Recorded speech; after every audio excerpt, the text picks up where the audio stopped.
بسم اللہ الرحمن الرحیم رسول اعوذ باللہ من الشیطان الرجیم بسم اللہ الرحمن الرحیم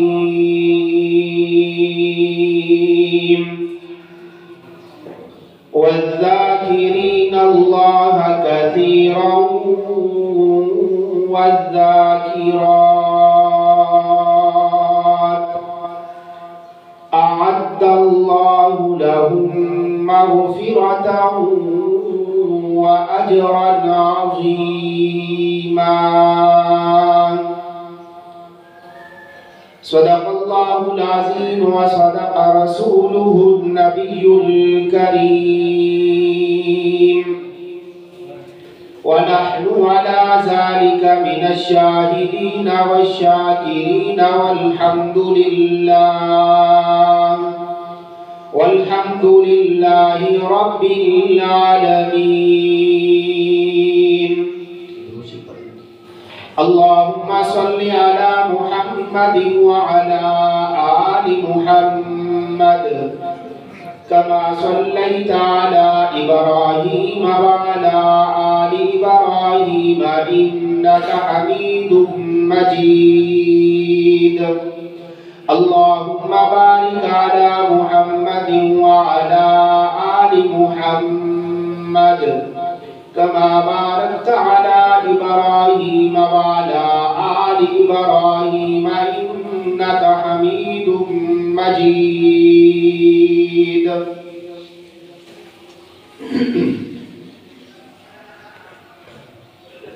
میرے بھائیو دوستوں اور بزرگوں، میں اور آپ اللہ رب العزت کا جتنا بھی شکریہ ادا کریں وہ کم ہے کہ اللہ رب العزت نے ہمیں رمضان کا مہینہ نصیب فرمایا۔ جو دن باقی رہ گئے ہیں اللہ رب العزت ان کا صحیح معنوں میں ادب و احترام کرنے کی توفیق نصیب فرمائے، اور زیادہ سے زیادہ اللہ ہم سب کو اعمال صالحہ کرنے کی توفیق نصیب فرمائے۔ آج کی اس نشست میں ان چند وظائف کا تذکرہ کروں گا جو وظائف آدمی کو جنت میں لے جاتے ہیں۔ جو بندہ ان وظائف کو دنیا میں پڑھتا ہے، موت کے بعد اللہ اس کے لیے جنت کے دروازے کھول دیتے ہیں۔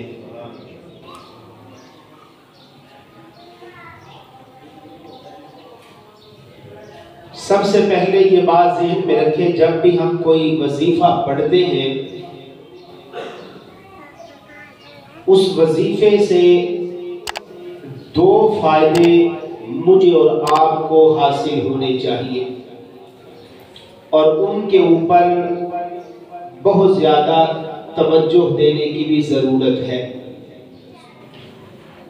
سب سے پہلی بات، جو وظیفہ ہم پڑھ رہے ہیں کوشش کی جائے کہ ان کے الفاظ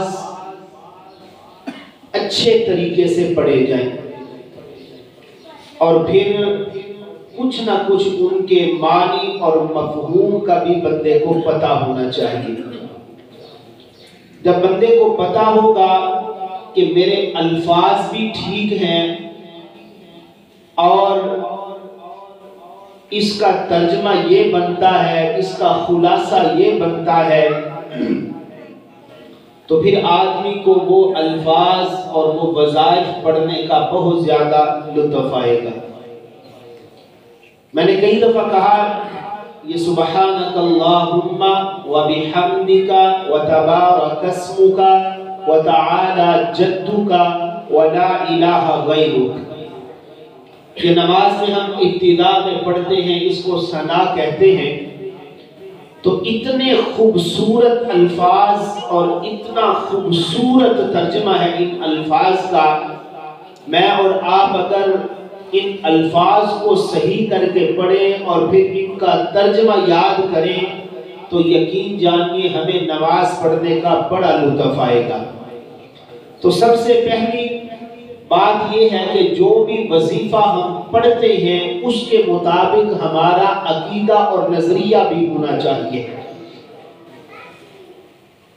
اس کے مطابق جب عقیدہ اور نظریہ ہوگا، یہ وظائف میں پڑھ رہا ہوں، میرے ان مسائل کو حل کرنا یہ میرے اللہ کے اختیار میں ہے۔ میرا کام ہے کوشش کرنا، میرا کام ہے کوشش کرنا، ان الفاظ کو پڑھنا، اور میرے اس کام کو بنانے والا، میرے اس کام کو جوڑنے والا، میرے اس کام کو پایہ تکمیل تک جو پہنچانے والی ذات ہے وہ اللہ کی ذات ہے۔ یونس علیہ السلام نے مچھلی کے پیٹ میں کیا پڑھا تھا؟ لا الہ الا انت سبحانک انی کنت من الظالمین۔ آج ہم اور ہماری مائیں بہنیں اور بیٹیاں یہ وظیفہ اکثر اپنے گھروں میں پڑھاتی ہیں، اور اس وظیفے کے ساتھ جو ہم سلوک کرتے ہیں اللہ معاف فرمائے، 1.25 لاکھ دفعہ پڑھنا ہوتا ہے اور پھر پتہ نہیں اس میں کیا کچھ کیا جاتا ہے۔ آپ تھوڑا پڑھ لیں لیکن الفاظ کی ادائیگی صحیح کریں، آپ کو پتہ ہو کہ میں کون سے الفاظ پڑھ رہا ہوں۔ حضرت یونس علیہ السلام نے ان 3 اندھیروں میں، مچھلی کے پیٹ کا اندھیرا، پانی کا اندھیرا اور رات کا اندھیرا، فی ظلمات 3، ان 3 اندھیروں میں اللہ کو پکارا، لا الہ الا انت سبحانک انی کنت من الظالمین، اور کہا کہ اللہ کے سوا کوئی بھی الہ نہیں ہے اور ہونا بھی نہیں چاہیے، اللہ کے سوا کوئی الہ نہیں ہے، وہی ہمارا معبود برحق ہے، اسی کی بندگی ہے، وہی فریاد رس ہے، وہی بگڑی بنانے والا ہے، وہی ٹوٹے ہوئے کاموں کو جوڑنے والا ہے، اور وہی ہے سب کا رازق، اور وہی ہے سب کی کشتیوں کو پار لگانے والا۔